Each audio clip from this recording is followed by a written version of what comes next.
Pagramdam niyang babagsak na siya sa lupa, buong lakas naman niyang ikinapit ang kanyang matatalas na kuko sa katawan ng kalumpang, sabay lundag papataas nito. Kahit alam niyang imposible niyang magawa ang bagay na yon, pinilit niya yung gawin, alang-alang sa mutyang 50 taon na niyang hinintay.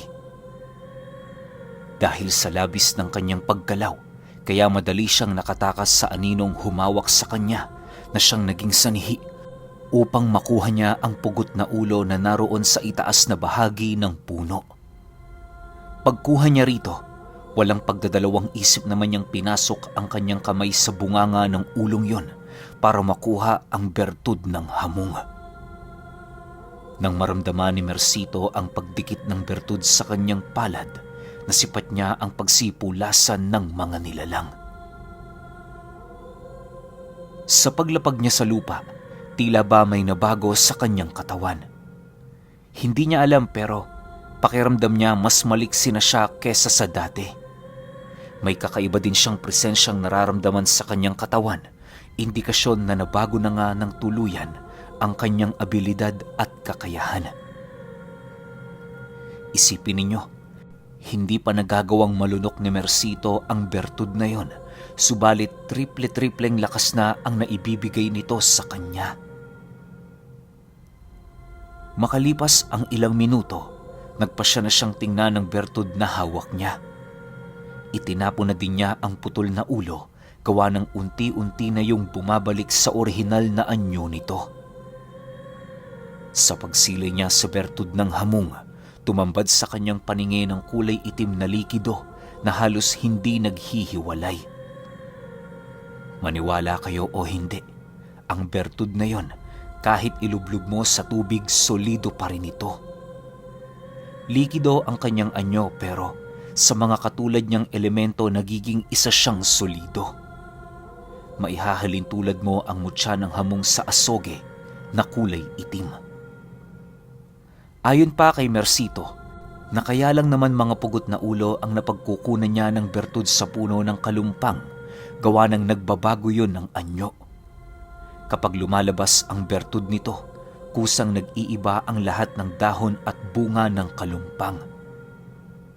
Ang ulong pinagkunan niya nito, ang tanda sa minsang pagkamatay doon ni Judas Iscariote. Dagdag pa ni Mercito, na sa lahat ng bertud sa kaliwa, yun lamang ang pinakadelikadong kunin. Bibihira ang nakakakuha sa bertud na yon na hindi napapabilang sa uri ng mga hamong, gawa ng bago pa man sila makalapit sa puno ng kalumpang, pagpepiestahan na sila ng mga aninong nagbabantay dito. Sa pagbalik ni Mercito sa loob ng kanyang bahay, doon niya inilahad sa kanyang sarili na handa na siya sa mga susunod na mangyayari. Upang madali na niyang makilala ang mga taong naghahanap sa kanya, binasag niya ang ibinigay na mutya ng dibinong manggagamot. Alam naman kasi niya na ang gamit lamang ng bertud na yon ay upang walang gumambala sa kanya sa oras na pinagtangkaan na niyang kunin ang bertud ng hamong. Kinaumagahan noong mismong gabi, dumating ang mga mensahero ni Bagtoy. May mga ulat itong dala na nanggaling pa sa ibayong barangay na nasasakupan ng presensya nila. Sa paglapit ng mga mensaherong aswang sa kanyang kinaroroonan, walang pagdadalawang isip naman itong inilahad ang mga bagay na kanilang natuklasan. Ginoong Mercito, ipinagbibigay alam sa iyo ng aming pinuno ang tungkol sa mga antingerong bumibisita sa aming baryo. May mga alipin silang mangkukulam at aswang na siyang nagsisilbi nilang mga mata at ilong para madaling mahanap ang iyong pinagtataguan. Sa palagay ng aming gabunan, bukas na bukas matutunto nila ang iyong tahanan. Nais mo bang samahan ka namin dito? O may ulat kang ibibigay sa aming gabunan? Wika ng isang mensahero. Dahil sa sinabi nito, napangisi lang naman itong si Mercito. Paglapit niya sa mensaherong yon, dahan-dahan niya yung hinawakan habang bahagya yung sinisindak. Nang maramdaman ng mensahero na pilit niyang tinutunaw ang bertud nito, agad naman yung lumuhod at dali-daling nagmakaawa sa kanyang buhay. Kalma ka lang. Hindi mo ba natatandaan ang pangako ko kay Bagtoy? Tumayo ka na dyan. Pasensya ka na. Sinusubukan ko lang ang makabago kong abilidad. Sige na, umuwi na kayo. Sabihin nyo sa gabunan ninyo, wala silang dapat ipag-alala sa akin. Kung hindi man kayo roon matahimik, pwede nyong pagmasdan ang tahanan ko. Pero huwag kayong lalapit o tumulong kung may panganib dito. Labang ko ito at ayokong pati kayo ay madamay. Wika ni Mercito sa aswang na umiiyak sa kanyang harapan. Ilang minuto pa ang lumipas, dumating naman si Apolonio na merong mga daladalang banig at unan. Inilahad nito kay Mercito na doon ito matutulog, gawa ng pinalayas yon ng kanyang asawa. Nang marinig niya ang sinabi nito, wala naman siyang nagawa kundi ang sumang-ayon. Kahit papaano, hindi naman kasi niya matatanggihan itong si Apolonio dahil sa dami na nitong nagawang sakripisyo sa kanya. Sa paglalim ng gabi, habang nakahiga sila sa papag, panay naman ang kanilang pag-uusap ukol sa bertud na kanyang nakuha. Tuwang-tuwa naman noon si Apolonio nang marinig niya ang sinabi ni Mercito, gawa ng alam nito sa kanyang sarili na hindi nila kinakailangan pang bantayan ng mga puno ng kalumpang. Kapag nakuha na kasi ang bertud sa mga punong yon, magiging ordinaryo na ito sa paningin ng karamihan. Muling babalik naman ang hiwaga ng puno pagkaraan ng 50 taon. Sa pagpapatuloy ng kanilang pag-uusap, hindi na nagdalawang isip pang ilahad ni Mercito sa kaibigan niya ang nalalapit na panganib na magaganap sa baryo nila. Inabisuhan niya yung umiwas nang sa gayoy hindi na dumating ang puntong maging ito ay madamay sa digmaang kanyang kinakaharap. Nang marinig ito ni Apolonio, mariin naman itong sumalungat sa nais ni Mercito. Anya, wala itong karapatan na pigilan siya sa kanyang nais gawin sapagkat sarili niya yung desisyon. Kapag namatay siya, kagustuhan niya yon.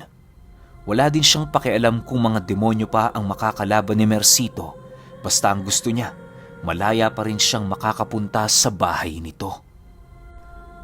Hay nako, bahala ka na nga sa gusto mo, Apolonio. Ang hirap makipag-usap sa mga taong matitigas ang ulo. Basta pag may nangyari sa'yo wag na wag mo akong sisisihin.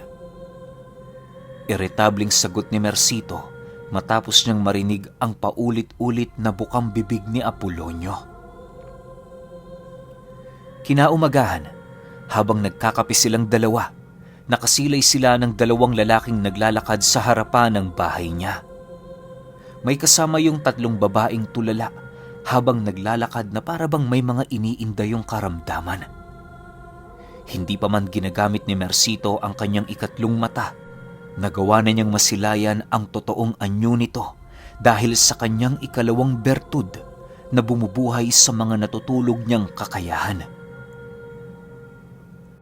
Matapos niyang masilayan na aswang at mangkukulam pala ang 3 babae, doon niya tuluyang napagtanto na maaaring ang mga lalaking yon ang sinabi ng mga aswang na mga antingero. Alam niyang hindi pa nito nararamdaman ang kanyang presensya, subalit nasisiguro niya na bago pa man tumalikod ang araw, babalik yon sa tahanan niya. Dala ng pangamba noon ni Mercito, hindi na niya pinatagal pa sa kanyang tahanan ang kaibigan niya. Ang ginawa niya noon, nagdahilan siyang meron siyang gagawin upang maaga pa yung umalis sa kanyang tahanan. Kapag nalaman kasi nitong magtatambay siya buong maghapon, mananatili yun doon hanggang tumalikod ang araw sa kalupaan. Sa pag-alis ni Apolonio, dali-dali naman niyang kinuha ang kanyang mga kagamitan sa pagsasaka. Ang ginawa niya, sinubayan niya ito patungo sa sentro upang masigurong hindi na yon babalik sa kanyang bahay. Kinahapunan, hindi nga nagkamali ng hinala si Mercito. Ang mga lalaking yon, bumalik sa harapan ng kanyang bahay dahil sa nagawa na nitong matunto ng bakas ng kanyang presensya. Nang masipat niyang dadalawa lamang ang mga panauhing yon, walang takot naman niya yung hinarap. Habang naglalakad siya papalapit sa mga ito, kitang-kita niya ang pagkailang sa kanya ng 3 babae. Alam niyang kanina pa nito naramdaman ang kanyang presensya, subalit nagdalawang isip yung ilahad sa antingero ang mga naramdaman nila sa takot na baka sila ang unahin ng hamon. Kayong 3, hindi ba kaninang umaga nang dumaan kayo rito? Naramdaman niyo na ako? Bakit hindi niyo sinabi sa mga antingerong ito? Kung hindi ako nagkakamali, sila ang mga pinagsisilbihan ninyo, tama ba? Bungad na wika ni Mercito na ilang di pa na lamang ang kanyang layo sa mga antingero. Matapos itong marinig ng 3 babae, pinili naman itong manahimik. Hindi na yun nagtangkapang sumagot sa kanya sa takot na baka ikagalit yon ng mga antingerong umalipin sa kanila. Ang tanging nagawa na lamang ng mga babaeng yon habang nakatingin sa kanya ay ang mangusap sa pamamagitan ng kanilang mga mata. Sa pagpapatuloy ng pagsilay doon ni Apolonio, doon niya naramdaman ang tindi ng pinagdaanan ng mga ito. Bagaman tinuturing niyang pagkain ang mga nilalang na yon, hindi niya maatim na alipinin ito ng mga taong salungat sa kanilang paniniwala at lihim. Habang patuloy niyang pinagmamasdan ang mga pangungusap ng 3 nilalang, papalalim din ng papalalim ang kanyang galit na nararamdaman sa mga antingerong naroon sa kanyang harapan. Nang dumating na sa puntong hindi na niya maatim ang pagsilay sa pagmumuka ng mga ito, nagpasya siyang pasundin yun patungo sa masukal na parte ng kanilang baryo. Habang binabagtas niya ang daan papalayo sa kanilang tahanan, ramdam ni Mercito ang pagsunod ng mga antingero. Sa pagpapatuloy ng kanilang paglalakad, rinig na rinig niya ang usal ng mga ito na tila ba naghahanda sa nalalapit nilang pagtutuos. Wala naman siyang nagawa kundi hayaan ang bagay na yon dahil sa isip-isip niya, mas papabor yun sa kanya upang magawa niyang masukat at matuklasan ang panibagong abilidad ng kanyang ikalawang mutyang tinatangan. Sa pagdating nila sa masukal na kakahuyan, nakangiti naman silang hinarap ni Mercito. Pagsilay ng mga antingero sa kanyang pagmumuka, agad naman yung nagpakalat ng mga palipad hangin sa paligid. Inilabas na din ito ang kanilang mga latigo at punyal bilang paghahanda sa nalalapit nilang pagsugod. Habang nakikiramdam sila sa bawat isa, nananatiling kampante lang naman noon si Mercito.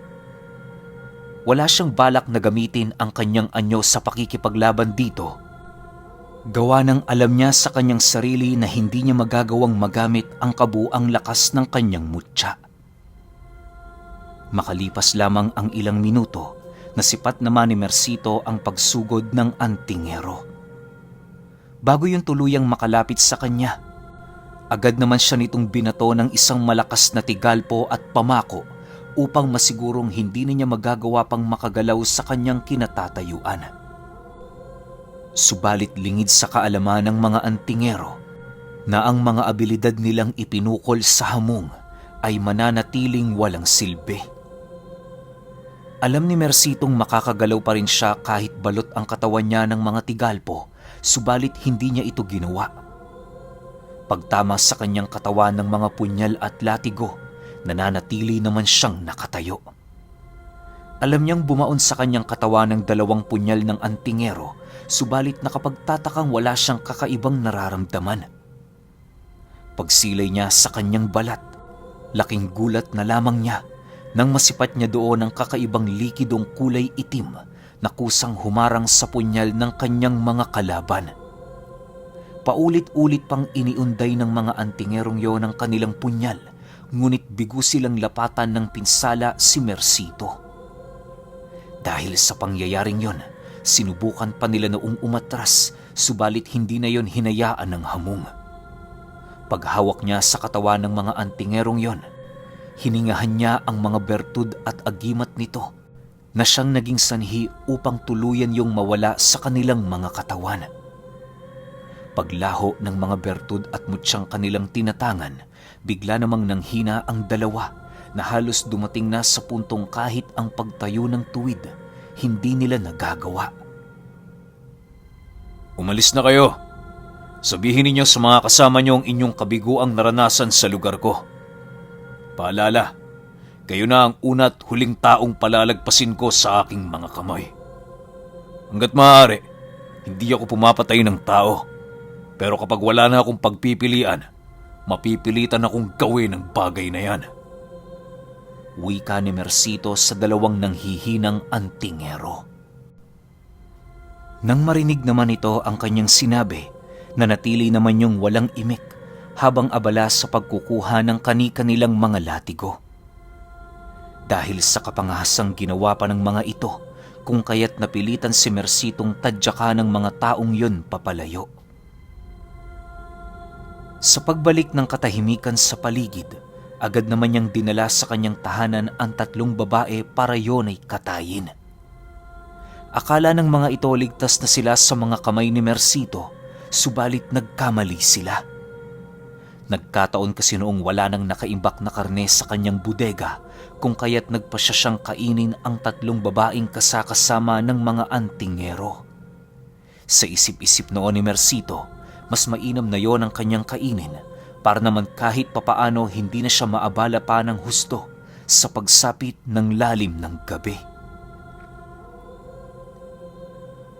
Nang makapasok na sila sa loob ng kanyang tahanan, hindi pa man nakakapagsalita ang mga babaeng yon, agad naman niya yung inundaya ng saksak sa kani-kanilang mga dibdib. Pagtarak ng matatalas na kuko ni Mercito sa puso ng mga ito, agad din naman yung nawala ng buhay. Pagbagsak ng mga katawan ng nilalang sa sahig, animoy para yung pusang unti-unting namamatay. Sa pagtigil ng kanilang pangingisay, naglalaway naman siyang tiningnan ng mga bangkay ng mga nilalang habang inihahanda ang kanyang sundang. Makalipas lamang ang ilang minuto, paisa-isa na niya yung tinadtad. Hinihiwalay niya ang buto sa karne upang madali niya yung makain. Dahil sa sobrang pagkagutom noon ni Mercito, kaya na may sa buong magdamag na gawa niyang maubos ang karne ng 3 babae. Hindi niya alam pero pakiramdam niya habang kumakain ng karne ng aswang, mas lalo pa siyang natatakam. Sa isip-isip niya noon, maaaring kagagawa ng ikalawa niyang bertud ang labis na pagkagutom na kanyang nararamdaman. Buong buhay niya kasi, yon ang unang pagkakataon na nagawa niyang makaubos ng 3 karne ng aswang ng sabay-sabay. Makalipas pa ang mga araw, mas lalo pang tumindi ang pag-aasam ni Mercito na kumain ng karne ng mga aswang. Dahil sa wala pa naman siyang balita ukol sa nalalapit na pagdating ng kanyang mga kaaway, kung kaya't ang ginawa niya, inabala niya ang kanyang sarili sa pamamagitan ng pangangaso ng mga aswang. May mga punto nga noong muntik-muntikan na niyang makain ang mga kasama ni Bagtoy, gawa ng naligaw ito sa kanyang baryo. Mabuti na lang, nagawa nitong makapagpakilala sa kanya bago niya yung tuluyang kitila ng buhay. Dahil sa pangyayaring yon, mariin naman niyang inilahad sa kanyang mga kasama ang tungkol sa walang patid na pagkagutom niya. Binigyan niya din niyo ng babala na hanggat hindi pa humuhupa ang kanyang nararamdamang labis na pagkagutom, mas mainam na iwasan muna nilang tumungo sa kanyang baryo. Matapos marinig ng kanyang mga kaibigan ang kanyang naging abiso, agad naman nila yung ipinakalat sa lahat ng kanilang mga kasama. Magmula noong napag-alaman ng pangkat ni Bagtoy ang tungkol sa karamdaman ni Mercito, labis na ang pag-iwas ng mga ito sa baryong kanyang tinitirahan. Kapag may mga lakad din ng mga nilalang na yon tuwing gabi, naglalagay sila ng kulay itim na tela sa kanilang mga kamay, tanda ng kanilang pagsailalim sa kapangyarihan ng isang hamung.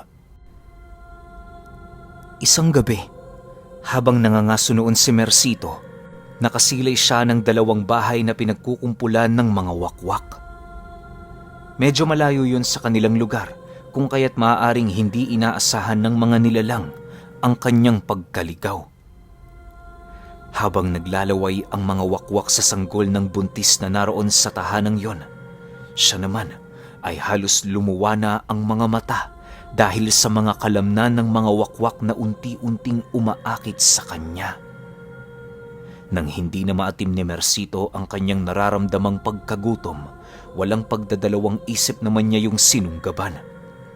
Una niyang pinatay ay ang wakwak na nagmamasid sa puno, nang sa gayoy hindi magawang maramdaman ng mga kasama nito ang dahan-dahan niyang paglapit. Magiging mahirap kasi para kay Mercito ang pagsipulasan ng mga ito, gawa ng wala siyang kasama. Alam naman niyang marami siyang mauhuli sa hanay ng mga wakwak, subalit ang nais niya, wala doong makaligtas na kahit isa. Sa pagdating ng puntong ilang dipa na lamang ang kanyang layo sa mga nilalang na yon, doon na siya dahan-dahang gumawa ng kanyang hakbang. Habang humuhuni ang mga wakwak sa tabi ng bahay, siya naman bahagyang gumagapang sa mga damong hindi gaanong kataasan.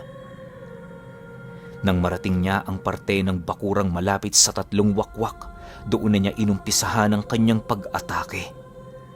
Sa sobrang bilis ng pagsunggab doon ni Mercito, lahat ng mga wakwak sa paligid ay halos hindi na makagalaw.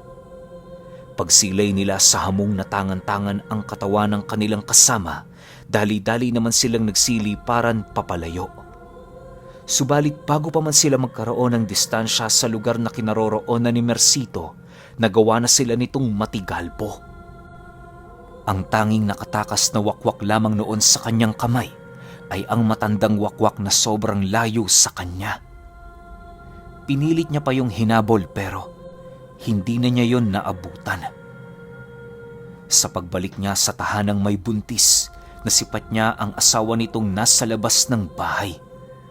Takot na takot yung humarap sa mga wakwak na parabang wala na itong pagpipilian kundi ang makipagpatayan. Dahil sa nasilayan naman noon ni Mercito, kung kaya't nagpasya siyang kausapin yon ng mahinahon. Upang hindi yon matakot sa kanya, anyong tao din siya ditong nagpakita. Manong, magandang gabi ho. Bakit ho nasa labas pa kayo? Pumasok na kayo sa loob. Napakadelikado ngayong mga panahong ito. Mahinahong wika ni Mercito. Sino ka ba? Kasama ka ba nila? Lisanin niyo na ang bahay ko. Wala kayong makukuha rito. Sagot naman ng lalaki. Dahil sa sinabi nito, kung kaya't wala na siyang pagpipilian kundi ang magpakilala bilang isang antingero. Yun na lamang ang naisip niyang paraan para lumusot sa lalaking yon. Alam niya kasing makikipaglaban talaga ito ng patayan, gawa ng nanginginig ang buo nitong katawan. Matapos naman marinig ng lalaki na isa siyang antingero, doon pa lamang yun kumalma kahit papaano. Upang hindi na yun mag-alala, inilahad doon ni Mercito na siya ang may gawa sa mga wakwak na nasisilayan nito. Sa pagpapatuloy ng kanilang pag-uusap, paisa-isa naman niyang niligpit ang mga katawan ng wakwak papalayo. Nang may isa katuparan na niya ang bagay na yon, nagmamadali naman siyang nagpaalam sa lalaki. Bago niya iniwan ang tahanan nito, mariin niya yung inabisuhan na wag lalabas ng kanilang tahanan tuwing sumasapit ang gabi. Napakamapanganib nito para sa kanyang pamilya, lalo pat marami na sa mga uri ng aswang ang merong halang na kaluluwa. Matapos niya yung maipaalam sa lalaki, dali-dali naman siyang tumungo sa kinaroroonan ng mga wakwak upang umpisahan ang kanyang hapunan. Okay, grabe talaga si Mercito. Winawasak lang yung mga aswang no? Yung episode 4, sunod kagad natin para dire-diretso tayo. Kasi maski ako, excited na ako malaman kung papaano nila papatayin to si Mercito Yun kung mapapatay nila, di ba? Isang malaking question mark yun. Kita-kits tayo sa episode 4. Salamat.